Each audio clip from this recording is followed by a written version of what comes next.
So Games Workshop just keeps nuking the 40K community. And we're starting to see yet again another series of cascading events that are having 40K enthusiasts, YouTube enthusiasts supporting the lore, supporting the narrative, starting to ask some questions. And there are a few friends of mine, a few contacts in the community that I know we've been talking about this stuff, looking at certain YouTube channels, looking at certain lore sites, and knowing that these are all unofficial. These are a work and a labor of love to push out to the community and take advantage of the Warhammer 40K narrative, the awesomeness that is the Grimdark. And we're seeing more and more. I guess we're getting closer to that target date with Warhammer Plus launching. And at first, naturally, I was a little bit skeptical. I've been back and forth. I was excited with this concept of 40K, an app for 40K. I know there's going to be Age of Sigmar and other content, but to be able to maybe on a weekly basis or on a daily basis, check out battle reports, check out fan animation, and check out other aspects, it really seemed worth and a very, very fair price of admission. And we were led to believe with Games Workshop going out to the YouTube community and saying to fan animators, hey, we want you to be on board. We want to partner with you, open up the lore, open up the tools and the tech, and have you produce content.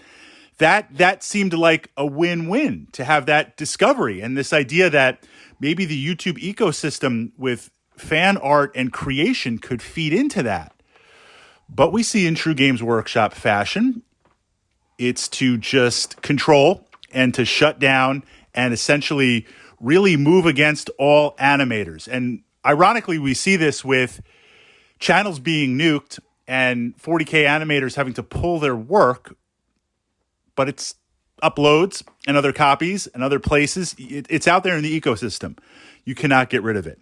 And if you're saying, well, Fritz, they have to support the IP, they have to do that.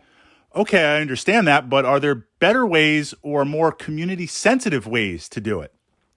So what was interesting, other contacts in the YouTube ecosystem that I was talking to, they were like, okay, well, I'm not a 40K animator. I mean, I can't even imagine how many hours are put into that. Weeks, months. So in between series and episodes, if it takes a couple of months, that's a couple of months of active work, of love that's being put into it. And there's only so many hours in the day and you're a team of one.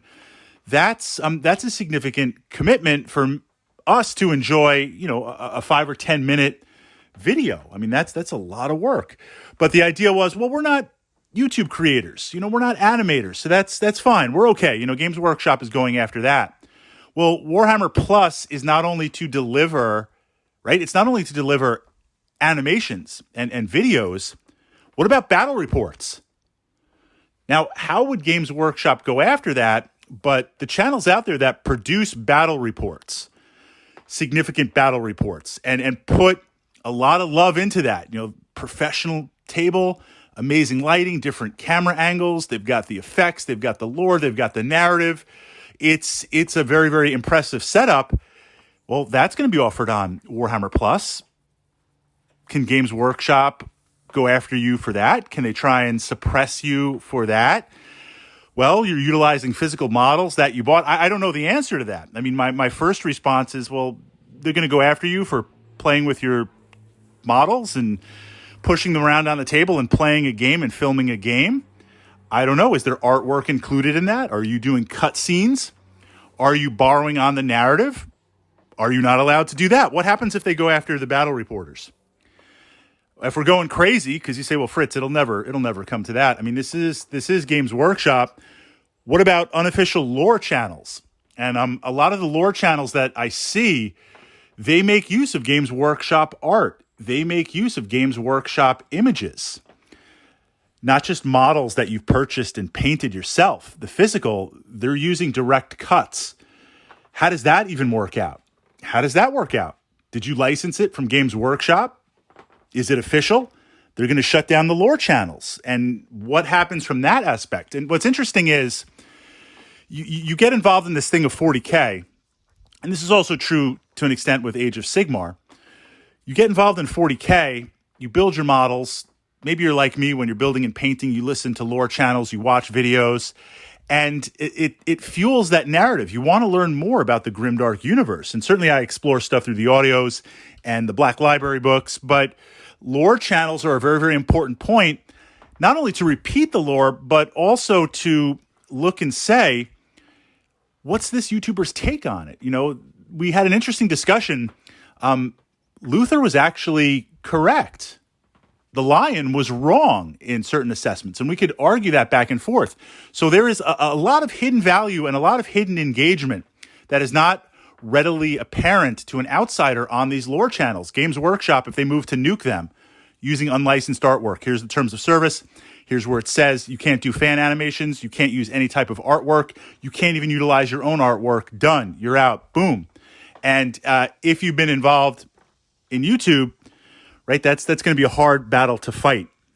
Now, maybe I'm stretching out here, right? Doom and gloom, everything crashing. Maybe. I'm just asking questions. I don't think to this extent, because that would be taking things too far. But I could also counter, and if you said, look, just not even like years ago, a year ago, some of the things that Games Workshop is moving on, I never would have envisioned even being a long time GW player, 40K player. Some of the things that I'm seeing, I'm like, this is crazy. It's like, do they know 3D printing is coming? Do they know that certain technologies are coming where the focus of their revenue streams are not just going to be miniatures anymore?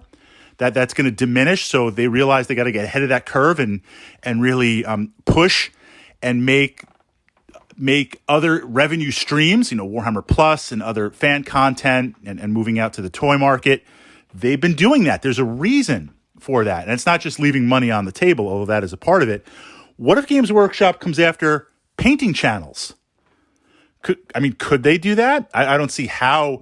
If you purchase the GW kit and you're opening it up on your hobby table and you're talking about your palette and the techniques, I don't know. But if you show that GW artwork in your video and you're not licensed to show GW artwork, how does that work? Does that sound crazy? I don't know. The big question for me, and I could see this, but I think it's so far down on the list. YouTube channels, YouTube personalities that are engaged in the 40K universe, you have your own branding, you have kind of like your own logo, you create something, a watermark for your videos. If they incorporate aspects of the Games Workshop IP, maybe a Warhammer or maybe some other Space Marine looking type character, then you're utilizing their property without a license, without permission. Can they come and say, look, your 80 videos that you've worked on like crazy and stuff, take them down? Well, okay, I have to rework all those intros and from that perspective. So I could see this really being very far-reaching. And the two things that have me wondering are the aggressiveness that they're moving on certain channels. And the question is, look, is this just a roundup for Warhammer Plus? And then once they launch and get that revenue stream, they'll back off? Or does Games Workshop again realize, and we explored this a couple of weeks back that I pushed up to my channel, the mailbag playlist, Games Workshop fears 3D printing. This is a change in the community, and it's not just for 40K. We see this in the BattleTech community. There are now BattleTech's a lot smaller, naturally. But the BattleTech community from years has fully integrated into that ecosystem. You can buy your Catalyst plastics. You can buy your Ironwind metal miniatures. And a lot of people do. I do. I support them. But also, if there's certain vehicles that look hotness, I'll go 3D printed. I'll go to other designers and creators because the BattleTech universe is open. And I'm not even talking about pirated models. We'll put that aside. I cannot get behind that because it is against IP. But if I created, I've been playing some cultists again. I don't even know why. I guess because it fits my Khornate army theme. But if I want to play cultists that are different than GW's models, in the past you'd have to kit bash them and convert them or utilize the stock. Well, now what if I 3D print off a bunch of grimdark cultists? They're not 40K models at all, but they are used in that universe. Games Workshop can't stop that. And technically, there's nothing illegal with that. I can take Games Workshop rules and play with my own miniatures. Now, no one's going to take a generic infantry and say it's a Space Marine. There has to be certain looks and there has to be certain aspects of WYSIWYG because the rules are built on that. But I put this out there and say, if Games Workshop is looking and saying, look, the bulk of our profits are physical miniatures and stuff is coming online, we can't count on that. How do we counter it? Well, we counter it by offering exclusives, premiums, FOMO, and collector's edition stuff. I mean, that works. That's what they've been doing. Or like Warhammer Quest or Cursed City, absolute limited run. Get in and you're done.